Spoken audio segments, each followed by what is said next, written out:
Good morning বন্ধুরা। তো এখন সকাল 8:30 মতো বাজে। এখন হচ্ছে চা, প্রায় কাজ কমপ্লিট হয়ে গেছে। তো দেখো আর ওয়েদারটা একদম বৃষ্টি হচ্ছে দুদিন ধরে। তো এখানে দেখো জামা কাপড় কেচে এখানে মেলে দিয়েছি। মানে কালকেরগুলো শুকায়নি, আবার আজকে যেগুলো রেগুলার সেগুলো তো কাচতে হবে না, রেগুলার জামা কাপড় যেগুলো বাচ্চা পরে। আর দিকে দেখো বৃষ্টি পড়ছে, সেই কাল থেকে বৃষ্টি হয়েই যাচ্ছে। ভালো লাগে না একদম বৃষ্টিকাল। কার কার ভালো লাগে বলো তো? আমার তো একদম ভালো লাগে না। কেন বলো তো? জামা কাপড় শুকায় না, তারপর গোটা ঘর স্যাঁতসেঁতে ভাব, কোথাও বেরোতে পারবে না। এই জন্য বৃষ্টিকালটা ভালো লাগে না। তো আর এখানে হচ্ছে ব্রেকফাস্টে বানাবো আর কি আলুর পরোটা। মেয়ে বলছে মা আলুর পরোটা খাবো। আমি ঠিক আছে, সবার জন্য তাহলে বানিয়ে ফেলি।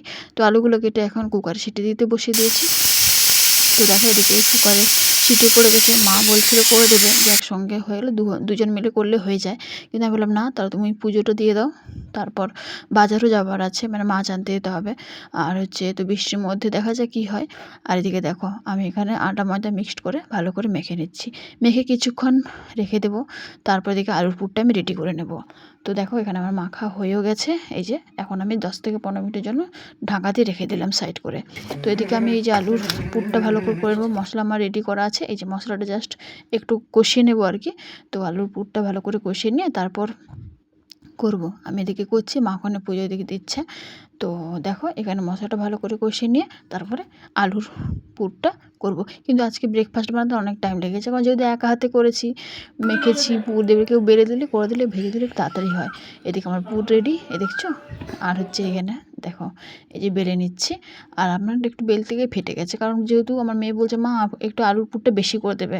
আর বেশি করে দিলে ওটা হয়, মানে বেলতে গিয়ে একটু ফেটে যায়, বেরিয়ে যায়। আমারও বেরিয়ে গেছে। দেখো আমি এখন তোমাদেরকে শেয়ার করছি এরকম করে পুর আমি নিয়ে এই যে ভালো করে। তো এখানে ভালো করে এই যে মেখে নিচ্ছি। এখন হচ্ছে আমার বরকে আর আমার মেয়ের জন্য 4টা তো ভেজে নেব, তারপর এক এক করে ভাজবো। এই দেখো ফেটে যাচ্ছে, দেখতে বলছি না বেশি পুর দিলেই ফেটে যায়। তো এখন ভালো করে ভেজে নেব। তারপর মেয়ে এখন খেয়ে পড়তে বসবে। মেয়ের এখন স্কুল খুলেনি, তো স্কুল আছে আর 2 দিন পরেই সামার ভ্যাকেশন কমপ্লিট হয়ে যাবে। তো এখানে আমি ভালো করে এই যে নিচে লেগে গেছিলো একটু, তো ভালো করে তেল করে ভেজে এখন বাবা আর মেয়েকে দিয়ে দেবো খেতে। তো দেখা যাক। এখানে যে ভেজে নিচ্ছি, একটু দেরি তো হবে, তারপর আবার রান্নাবান্নাও চাপাবো। তো এখানে এক এক করে আলু পরোটা ভেজে নিচ্ছি।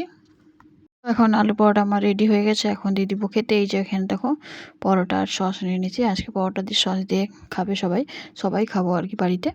তো এই যে এখন মেয়েকে দিচ্ছি, আর এদিকে আমার বরকেও দিয়ে দিব খেতে। তারপর আমি, বাবা, মা খাবো আর কি, মানে আবার বেলবো ভাজবো, তাই তারপর খাবো। তো এই যে সবাই এখন খেতে বসছে। তো আমাদের খাওয়া কমপ্লিট হয়ে গেছে। তো এখন চলে এসেছি রান্না বান্না করছি। দেখো কি মাছ বলো তো, এটা হচ্ছে বাজার থেকে নিয়ে এসেছি ভোলা মাছ আর লোটে মাছ। তো মাই গেছিলো বাজারে ছাতা নিয়ে, তো হাঁটতে হাঁটতে মাছটা নিয়ে চলে এসেছে। আমাদের বাড়ি থেকে বাজার একদম কাছে, 5 মিনিটের রাস্তা। তো এখানে ভাবলাম কি আজকে ভোলা মাছটা সর্ষে পোস্ত দিয়ে করবো না, মানে ভোলা মাছ সর্ষে পোস্ত দিয়ে করি, নাহলে বেগুন দিয়ে করি।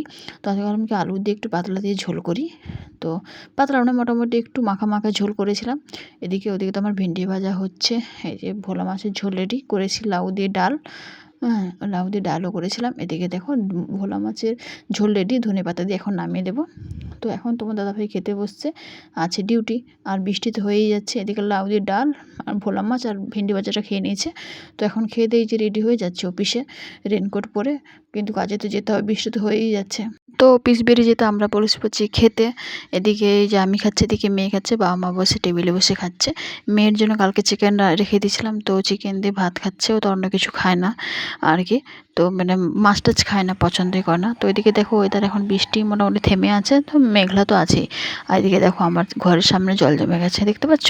তো আমি খেয়ে দিয়ে ছাদে চলে এসেছি। এই দেখো আর কি খাচ্ছি বলো তো, এই দেখো আম। তো ফ্রিজে আম ছিল, যেন কি জানি আম খেতে ইচ্ছে করলো, তাই আম নিয়ে ছাদে চলে এসেছি। তো এই যে খোলা ছাদে, বৃষ্টি বন্ধ আছে, ভালোই লাগছে ওয়েদারটা, তার সঙ্গে যে আম খাচ্ছি। এই দেখো। তো আজকে ভিডিওটা এই পর্যন্ত, দেখা হচ্ছে পরে একটা ভিডিওর সাথে। চলো টাটা।